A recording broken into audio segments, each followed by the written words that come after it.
मगर एक चीज है, थर्ड जेंडर की आप पहचान की बात करते हैं, रोजी रोटी की बात करते हैं किन्नर समाज की। किन्नर समाज कहाँ से रोजी रोटी चलाएगा अपना? आज भी आपने पहचान तो बोल दिया कि पहचान दिला दी मोदी जी ने, है ना, मगर किन्नर समाज आज भी भीख क्यों मांग रहा है? मोदी जी के राज्य में हमारे राजा के होते हुए भी राजा भूल बैठे हैं कि उनकी एक प्रजा थर्ड जेंडर भी है।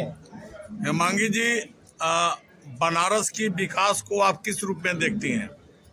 बनारस के विकास को, बनारस का विकास, अब आप बनारस वासी ही जानते हैं कि बनारस का विकास कैसे है। हमारे श्रीकांत पांडे जी यहाँ बैठे हैं, बनारस के विकास के बारे में बताएंगे कि आप सब लोकल है यहाँ के, बनारस का क्या विकास हुआ क्या नहीं आप सब जानते हैं।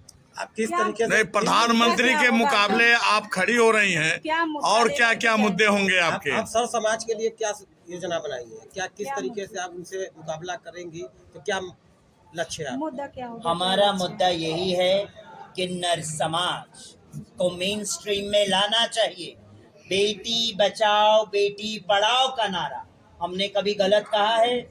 नहीं कहा होना, मगर साथ साथ में आपने किन्नर बचाओ किन्नर पढ़ाओ के बारे में सोचा है? किन्नरों को शिक्षित करने के बारे में सोचा है?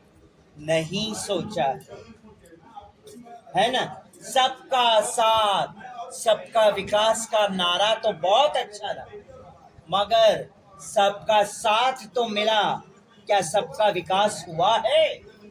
हुआ है तो मुझे बताए, सबका विकास हुआ है? सबके विकास के साथ साथ किन्नर समाज का विकास हुआ है? अगर आप काशी की प्रतिनिधित्व करती हैं तो किस प्रकार से आप विकास करेंगे यहाँ? क्या पहला मुद्दा रहेगा कि हमें इस पे काम करना चाहिए? पहला मुद्दा तो हमारा यही रहेगा कि पहले जो ग्राउंड लेवल के लोग हैं उनकी सेवाएं होनी चाहिए, उनके तकलीफों को उनके कष्टों को समझना चाहिए। हमारा जीवन तो समर्पण है समाज की, समाज के उत्थान की। किन्नर जीती किसके लिए? आप समाज के लिए ही तो किन्नरों का जीवन है। जीवन जिएगी भी समाज के लिए और ये किन्नर मरेगी भी समाज के उत्थान के लिए। और समाज में नर नारी और अर्धनारी तीनों आते हैं। मैं कभी पार्शलिटी नहीं करती हूँ कि मेरा किन्नर समाज, मेरा तो आप भी सब हमारे ही हैं, आप हमारा परिवार है। मगर आज मुझे किन्नर समाज के बारे में क्यों मुद्दा उठाना पड़ा? आपने देखा राम मंदिर का भी मुद्दा आपने देखा ना। आप सब जानते हैं ना राम मंदिर के बारे में भी। राम मंदिर के पक्षकार सबसे पहले कौन थे? है ना, उनको तो इनविटेशन तक नहीं मिला राम मंदिर के लिए। मैं क्या कहूँ, आप बताइए। हमारा दूसरा मुद्दा है मध्यम वर्ग इस समय अति परेशान है। आप देखिए मध्यम वर्ग, नौकरी दुकानदारी सब आज चौपट, मध्यम वर्ग एक तरह से रो रहा है। मध्यम वर्ग पर मोदी जी ने और सरकार ने कोई ध्यान नहीं दिया। सड़क का विकास हो रहा है, मंदिर का विकास हो रहा है, मुझे खुशी है। हम लोग भी सनातन के लिए कार्य कर रहे हैं और सनातन के लिए करते आएंगे। इसकी खुशी है कि मध्यम वर्ग जाए तो कहाँ जाए। आप नीचे तबके वालों को राशन दे रहे हैं, ऊपर तबके वाले पैसा कमा ही रहे हैं, नीचे वाले कहाँ जाए?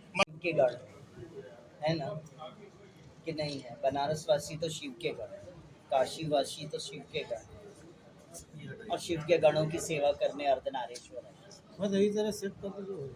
क्या तैयारी है?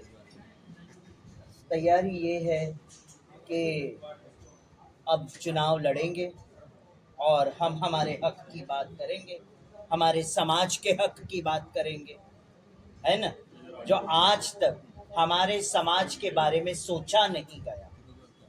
सरकार आई 10 वर्ष हुआ कि नहीं हुआ? हुआ ना। क्या आप लोगों ने सुना कि हमारे समाज के उत्थान के बारे में सोचा है? मैं आप पत्रकार भाइयों से, मेरे बच्चों से पूछती हूँ, मैं गलत बोल रही हूँ या सही? तो बस हम इसीलिए शंखनाद करेंगे कि हमारे समाज को मेन स्ट्रीम में लाने के लिए लोकसभा में और संसद में बैठ के हमारे समाज की हम बात कर सके, हमारे समाज की पीड़ा बता सके। आज भी हमारा समाज दयनीय स्थिति में चल रहा है और मैं क्या, आप सब जानते हैं कि आज भी किन्नर समाज को भीख मांगना पड़ता है सड़कों पे। क्यों मांगना पड़ता है?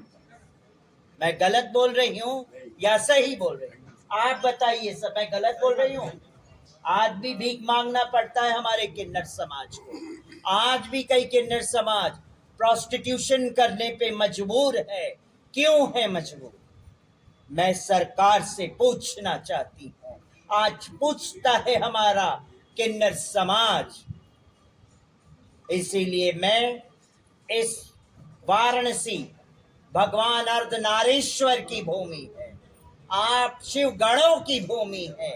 इस शिव गणों की भूमि पे, इस अर्धनारीश्वर की भूमि पे एक अर्धनारीश्वर शंखनाद कर रही है आज कि हमारे किन्नर समाज के उत्थान के लिए, उनको मेन स्ट्रीम में लाने के लिए अखिल भारतीय हिंदू महासभा, स्वामी चक्रपाणी जी, ऋषि द्विवेदी जी और हमारे बाजू में बैठे हैं श्रीकांत पांडे जी और यहाँ के जो वाराणसी के अखिल भारतीय हिंदू महासभा के अध्यक्ष, क्या नाम है, विशाल नारायण जी, सुनीता अग्रवाल, ये सब ने मिलकर यही सोचा है कि इस बार किन्नर समाज के उत्थान के लिए कार्य करेंगे हम, क्योंकि हमें अपनी बात संसद तक पहुंचानी है,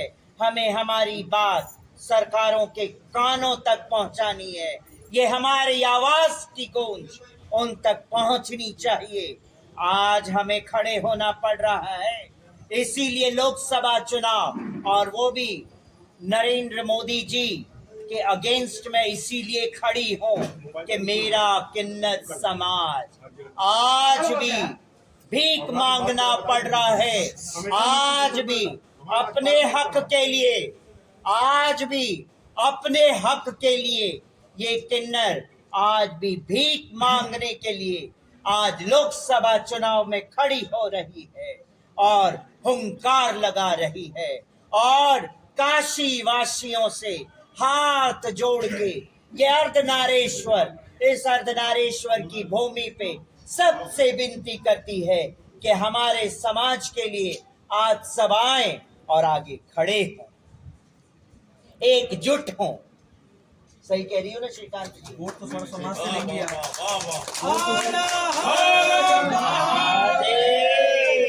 वोट तो सर्व समाज से आप लेंगी, समाज से किन्नर समाज ही कर रही है। अच्छा, मैं आज आपने ये बहुत अच्छा सवाल पूछ लिया। किन्नर समाज के लिए मैंने मांग लिया तो आपको बुरा लगा, और किन्नर समाज, जब आपके घर में बच्चा पैदा होता है, जब विवाह शादियां होती है, तब आप भी लोग किन्नर समाज की दुआएं लेते हैं कि नहीं लेते? मुझे इसका जवाब दें आप। किन्नर समाज दुआ देने आता है कि नहीं आता है? आपके दरवाजे पे आता है कि नहीं आता है? मुझे बताएं। आता है ना? किन्नर समाज सबके समाज के उत्थान के लिए आशीर्वाद देती है, दुआएं देती है और आपके सर से जितनी भी बलाएं हैं लेके चली जाती है। हाँ, और आज आप मुझे ऐसे कह रहे हैं कि आप किन्नर समाज की बात कर रहे हैं, बाकी की नहीं। तो बाकी की बातें तो हम आशीर्वाद के रूप में सबको देते हैं। बनारस के किन्नरों को कैसे समझा पाएंगे आप? बनारस के किन्नर समझदार है और जो रियल किन्नर होंगे वो समझ जाएंगे इस बात को कि ये महामंडलेश्वर हेमांगी सखी खड़ी है तो आज हमारे समाज के लिए खड़ी। क्या लेकिन एक चीज आप ये बताइए कि आजादी के बाद से अगर किन्नर समाज के लिए कुछ किया गया है तो मोदी जी ने किया है। क्या कुछ भी किया? है? क्या किया है? वो एक अलग क्या आप पहचान मुझे- जरूरत बनाया। है अभी? नहीं, मुझे बताइए ना क्या किया है आज तक। मुझे आपके सुनिए, पास डिटेल्स होगा ना, सुनिए है ना?